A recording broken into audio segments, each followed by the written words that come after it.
Assalamualaikum warahmatullahi wabarakatuh. Hari ini saya akan menyampaikan pembahasan dari tugas Puspitasal. Tapi kali ini saya tidak akan membahas mulai dari setup awal sampai akhir seperti biasa. Jadi saya hanya akan menyampaikan beberapa hal yang masih banyak terjadi kesalahan. Oke, kita mulai.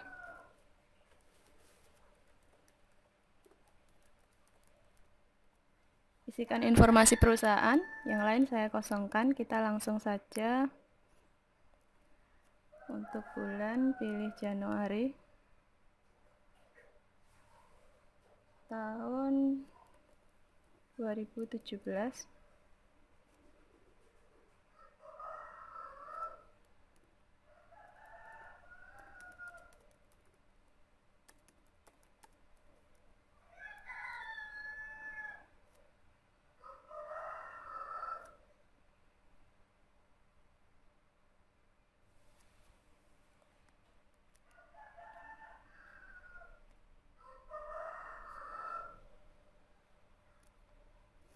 Nah, di sini untuk pemilihan jenis usaha. Pada kasus Puspitasal ini bisa dipilih perdagangan umum atau toko handphone. Bedanya apa? Jika kita pilih perdagangan umum, bisa kita lihat di daftar rekening yang ada di perdagangan umum. Seperti di contoh yang sebelumnya, nanti kita akan merubah akun persediaan 1 menjadi persediaan barang dagang dan seterusnya seperti kasus sebelumnya. Tapi jika kita pilih toko handphone, kita coba lihat daftar rekeningnya. Nah, di sini perbedaannya ada di akun persediaannya. Di sini disebutkan ada persediaan handphone. Tapi dalam kasus soal Puspitasal, di neraca akunnya adalah persediaan barang dagang. Jadi persediaan handphone ini kita rename nanti menjadi persediaan barang dagang jika dipilih bidang usahanya toko handphone. Lalu berikutnya terkait penambahan ini aktiva tetap etalase. Misal saya pilih yang perdagangan umum. Pada daftar asetnya, di sini yang sudah ada akunnya adalah tanah, bangunan, mesin peralatan, mebel, alat tulis kantor. Untuk etalase kita bisa buat baru atau merename misalkan mesin dan peralatan atau mebel dan ATK. Ini kita rename namanya menjadi etalase, lalu akumulasi penyusutan mebel dan ATK jadi akumulasi penyusutan etalase, dan depresiasi untuk ATK. Nah, penyusutan mebel dan ATK ini juga di-rename menjadi penyusutan etalase. Itu jika membuat hanya merename akun. Tapi kalau mau buat baru boleh. Jadi pilih tambah data akun baru. Buat yang pertama data asetnya adalah peralatan. Etalase. Lalu akun akumulasi juga harus dibuat. Dan akun depresiasinya atau penyusutannya. Jadi kemarin banyak yang salah karena setelah ditutup buku, jurnal penyusutannya tidak muncul. Nah, kesalahannya karena hanya membuat akun baru etalase, tapi pada kelompok aset itu tidak ditetapkan akun untuk akumulasi penyusutan dan depresiasinya. Oke, ini kita lanjutkan dulu.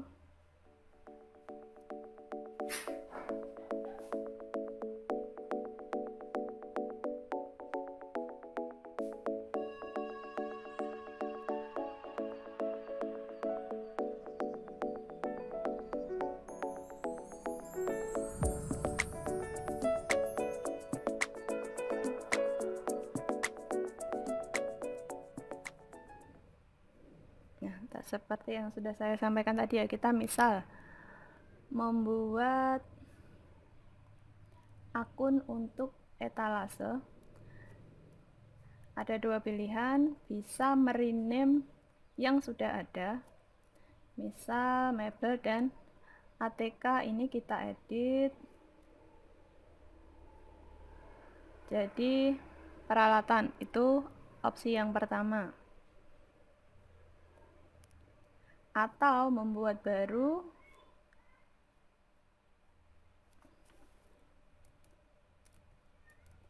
etalase. Oke, misal ini saya buat baru, lalu buat harta tetapnya. Nah, ini termasuk kelompok apa, kita buat baru. Kelompoknya peralatan, nomor ekonomisnya. Nah, di sini aset harta, pencatatan akun aset dan hartanya masuk ke akun mana. Karena tadi kita sudah buat baru etalase, kita pilih etalase. Lalu akumulasi depresiasinya.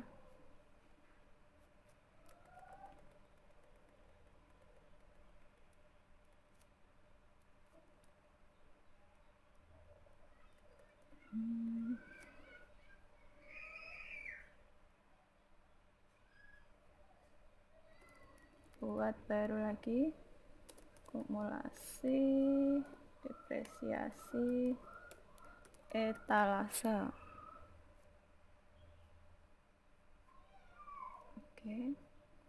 Nah, yang terakhir untuk mencatatkan penyusutan atau depresiasinya, dicatat di akun apa? Karena belum ada, kita buat baru, penyusutan etalase.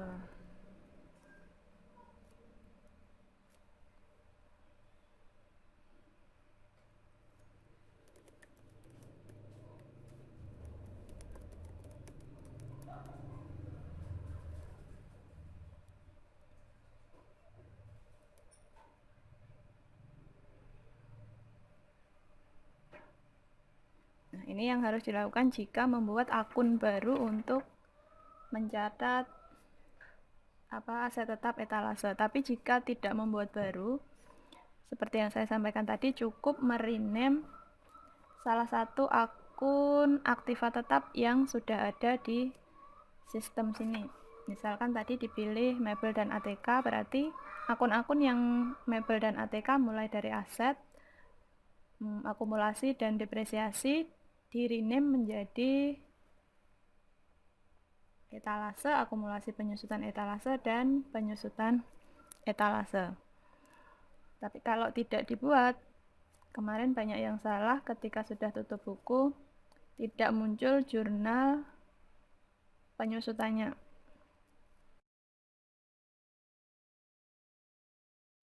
Kesalahan yang masih terjadi pada transaksi tanggal 25 Januari ketika ada barang dagang yang rusak. Sebelumnya saya masukkan dulu saldo awal persediaannya. Ini saya contohkan satu.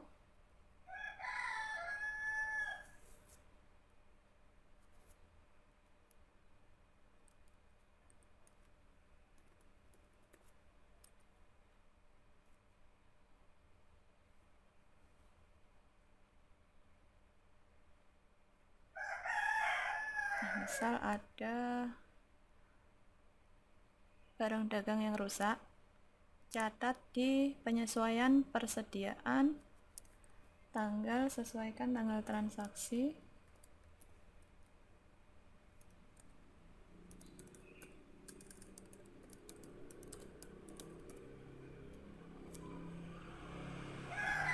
yang rusak barangnya apa, jumlahnya selalu isikan minus. Jadi masih banyak yang salah, ini belum ditulis min.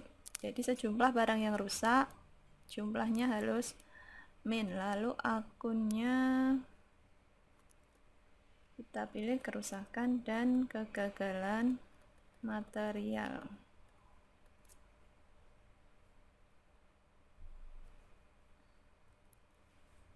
Lalu direkam. Cek jurnalnya.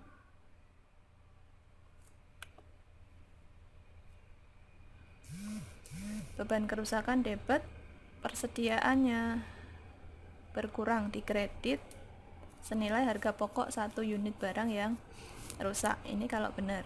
Nah, coba kita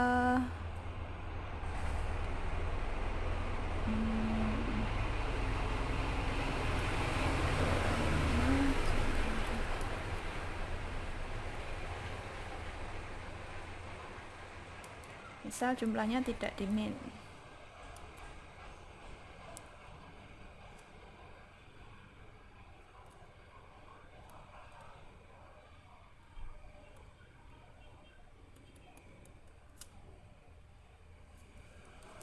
Di sini pasti warnanya jadi merah.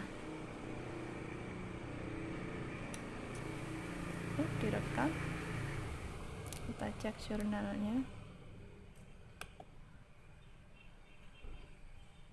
Persediaannya di debit, berarti persediaannya bertambah. Bebannya di sebelah kredit, jadi kebalik jurnalnya. Jika jumlah barang yang rusak tadi tidak dipilih min, maka persediaan bukan malah berkurang tapi bertambah. Jadi itu saja yang masih banyak terjadi kesalahan. Berikutnya silahkan dikerjakan latihan soal di halaman 99 untuk toko Prima. Jadi toko Prima ini bergerak di bidang jual beli dan servis HP. Untuk jenis usaha atau bidang usaha yang paling sesuai untuk toko Prima adalah nanti pilih toko handphone. Karena di pilihan toko handphone akunnya sudah ada akun persediaan HP, persediaan casing, sama persediaan baterai. Sebenarnya milih jenis usaha perdagangan umum bisa, nanti persediaan 1 di rename jadi persediaan HP, persediaan 2 jadi persediaan casing, dan seterusnya. Tapi kalau pilih bidang usahanya toko handphone, nanti persediaannya sudah sesuai yang ada di neraca toko Prima. Nah, yang perlu diperhatikan lagi, karena toko Prima ini dia selain bergerak di bidang jual beli juga servis, berarti juga memberikan jasa. Pada transaksi yang sifatnya jasa, jangan lupa nanti jasanya dicentang. Misalkan transaksi ke-6 tanggal 8 Januari ini menerima servis dari Bapak Rudi. Menerima servis itu masuknya nanti ke penjualan, invoice penjualan. Nah, jasanya ini dicentang. Jadi ini penjelasan yang sudah kita bahas dulu untuk pertemuan 1, 2, 3 untuk perusahaan jasa. Jadi ini sama dengan